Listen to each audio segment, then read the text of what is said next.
ரமலான் மாதம் சாதாரணமான மாதம் அல்ல, இது குர்ஆன் இறக்கப்பட்ட மாதம்.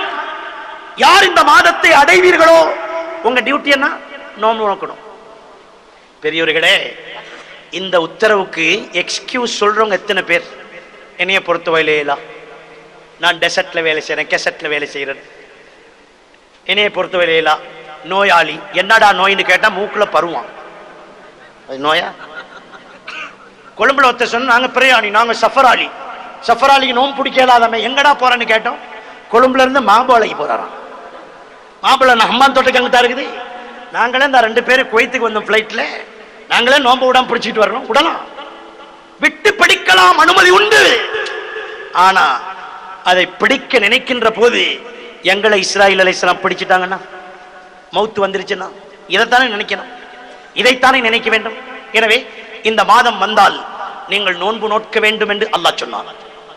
அதை விட அருமையானவர்களே, அல்லாஹ் ஜல்ல ஜலாலுஹு ஹிதாயத் எனும் மழையை வருஷிக்க செய்ய நாடுகின்ற போது அவனின் வல்லமைகளை வெளிப்படுத்துகின்றான்.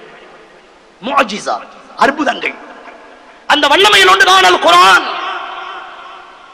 இந்த ரமலானுக்குள்ளே நடந்த ஒரு அற்புதம் உங்களுக்கும் செய்தி கிட்டி இருக்கும் என்று நினைக்கின்றோம்.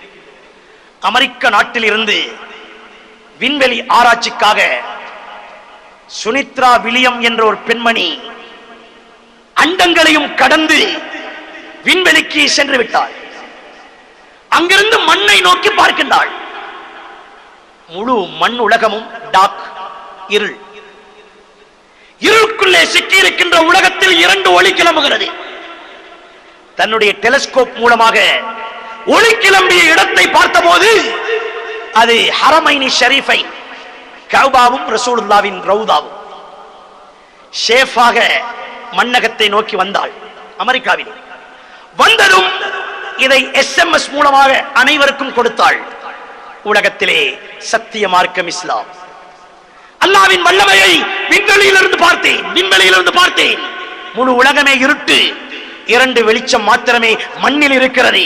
அந்த 2 வெளிச்சமும் அல்லாஹ்வின் கஅபாவும் ரசூலுல்லாஹ் அடங்கி இருக்கின்ற பொன்னான மதீனா முனவ்வராவும். எனவே காலம் தாழ்த்தாமல் அவசரமாக இஸ்லாத்தை தழுவிக்கொள்ளுங்கள் என்று அமெரிக்கா முழுவதும் சொல்லி வருகிறாளாம். பெரியவர்களே, இந்த குர்ஆனுக்கு சொந்தக்காரர்கள் வில்லியம்ஸை விட மோசமா போயிட்டது. அன்று விண்வெளிக்கு சென்றவர் தான் நீல் ஆம்ஸ்ட்ராங்.